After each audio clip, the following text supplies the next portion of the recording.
Hi friends, स्वागत है आप सभी की आपकी ही अपनी यूट्यूब चैनल ट्यूटोरिंग क्लासेस में। आज के इस वीडियो में हम लोग 10th बायोलॉजी के फर्स्ट चैप्टर जैव प्रक्रम के आंसर क्वेश्चन के सिलसिले में पार्ट 1 करने वाले हैं।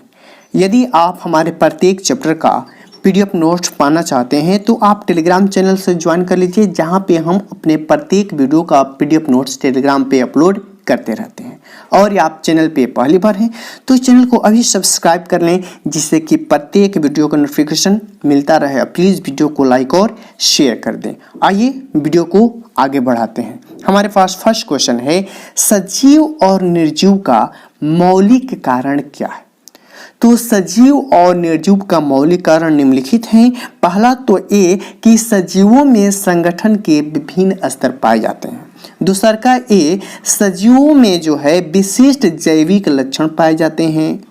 तीसरा का गुण यह है कि सजीव अपने शरीर के अनुरक्षण और मरम्मत कर सकते हैं। तो ये सजीव और निर्जीव के मौलिक कारण है, मूल कारण है। अगली बात है, ये श्वसन क्या होता है? तो शरीर के बाहर से ली गई ऑक्सीजन द्वारा भोजन के विखंडन से ऊर्जा प्राप्त करना श्वसन कहलाता है। श्वसन क्या है?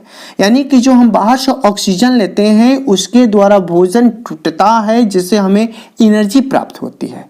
इस घटना को हम लोग श्वसन कहते हैं। अब पोषण क्या है? तो सजीवों का भोजन ग्रहण करना तथा उसके द्वारा शरीर का निर्माण एवं शारीरिक क्रियाओं का संचालन जो है पोषण कहलाता है। तो श्वसन और पोषण आप अच्छे तरीके से समझ गए। अगला है जैव प्रक्रम, जो कि आपके चैप्टर का नाम ही है। ये जैव प्रक्रम क्या है? तो वे सभी प्रक्रम जो सम्मिलित रूप से अनुरक्षण का कार्य करते हैं उसे हम लोग जैव प्रक्रम कहते हैं। अगला है, ये जैव प्रक्रिया क्या है? तो जैव प्रक्रिया जीवधारियों के शरीर में होने वाले वे सभी क्रियाएं जिनके कारण उनका अस्तित्व कायम रहता है, इसे हम लोग जैव प्रक्रिया कहते हैं। आप प्रत्येक चैप्टर का नोट्स बनाना शुरू कर दीजिए, क्योंकि अभी आपके कब्जे में समय है।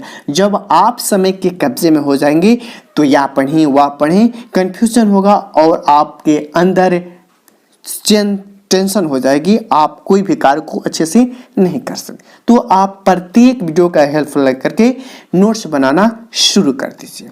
अगला है हमारा शरीर क्रिया और विज्ञान, यानी कि जीव विज्ञान की वह शाखा जिसके अंतर्गत जैव प्रक्रिया का अध्ययन किया जाता है, शरीर क्रिया विज्ञान कहलाता है। यानी कि शरीर क्रिया विज्ञान क्या है? जिसके अंतर्गत हम लोग जीवधारियों की प्रक्रियाओं का अध्ययन करते हैं, वे हमारा शरीर क्रिया विज्ञान कहलाता है। शरीर क्रिया विज्ञानों को दो भागों में बांटा जा सकता है। पहला तो ये पादप क्रिया विज्ञान, यानी कि पादप काय की, और दूसरा का हो गया जंतु क्रिया विज्ञान, यानी जंतु कार्य की, यानी कि पौधों और जंतुओं, यानी ये दो प्रकार के शरीर क्रिया विज्ञान में हम लोग बांट। आइए कुछ इंपॉर्टेंट क्वेश्चंस हैं जो आपके एग्जाम में बार बार रिपीट होते हैं। पहला तो ये, जैसे कि मनुष्य जैसे जो बहुकोषीय जीवों में ऑक्सीजन की आवश्यकता को पूरा करने में विसरण पर्याप्त नहीं होता। क्यों? तो मनुष्य जैसे जो बहुकोषीय जीव हैं वे विशाल एवं जटिल होते हैं। उनके शरीर की सभी कोशिका वातावरण के संपर्क में नहीं होती है। चूंकि विसरण क्रिया द्वारा संपर्क रहने वाले कुछ कोशिकाओं में ही हो सकता है, यही कारण है कि विसरण द्वारा इन जीवों में पर्याप्त रूप से ऑक्सीजन की प्राप्ति संभव नहीं है। तो इस क्वेश्चन को आप समझ के नोट में डाउन लिखते चलिएगा।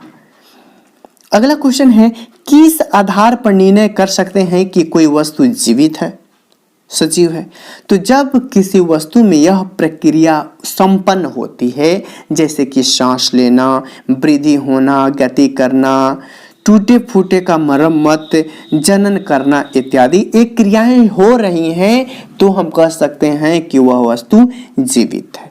अगला क्वेश्चन है, किस जीव द्वारा कौन सी बाहरी कच्ची मरम्मत?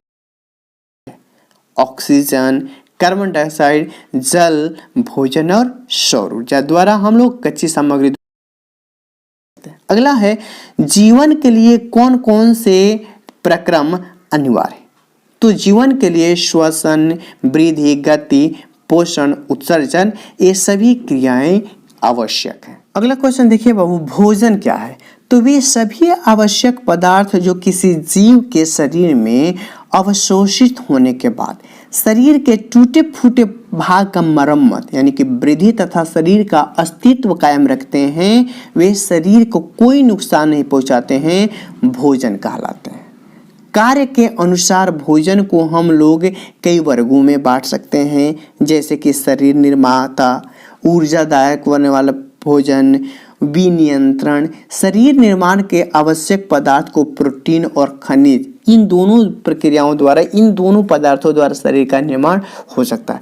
तो शरीर निर्माण के लिए आवश्यक पदार्थ कौन है? तो प्रोटीन और खनिज। आपके ऑप्शन में पूछा जा सकता है, क्वेश्चन ऑब्जेक्टिव बना सकता है। और ऊर्जादायक के आवश्यक पदार्थ कार्बोहाइड्रेट और वसा, और विनियंत्रक के लिए पदार्थ विटामिन और खनिज। इन सभी को आप नोट करते चलिए, ऑब्जेक्टिव के लिए बहुत ज़्यादा इंपोर्टेंट होने वाले हैं।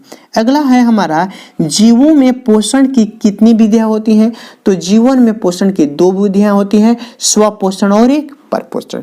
अब ये स्वपोषण क्या है? स्वपोषण शब्द को अंग्रेजी में क्या कहते हैं? तो स्वपोषण को ऑटोट्रॉफ कहते हैं। ऑटोट्रॉफ का होता है स्व या स्वतः, और ट्रॉफ का मतलब क्या होता है?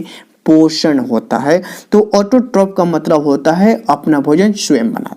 तो स्वपोषण वह हो गया ऐसी प्रक्रिया जिसमें जीव अपने भोजन के लिए दूसरों पर आश्रित न होकर के अपना भोजन स्वयं बनाते हैं, उसे स्वपोषण कहते हैं। अब परपोषण या स्वपोषी क्या है, इसकी चर्चा हम लोग अगली वीडियो में करेंगे। तब तक के लिए धन्यवाद। प्लीज़ वीडियो को लाइक और शेयर कर दें और कमेंट सेक्शन में एक कमेंट ज़रूर कर दें।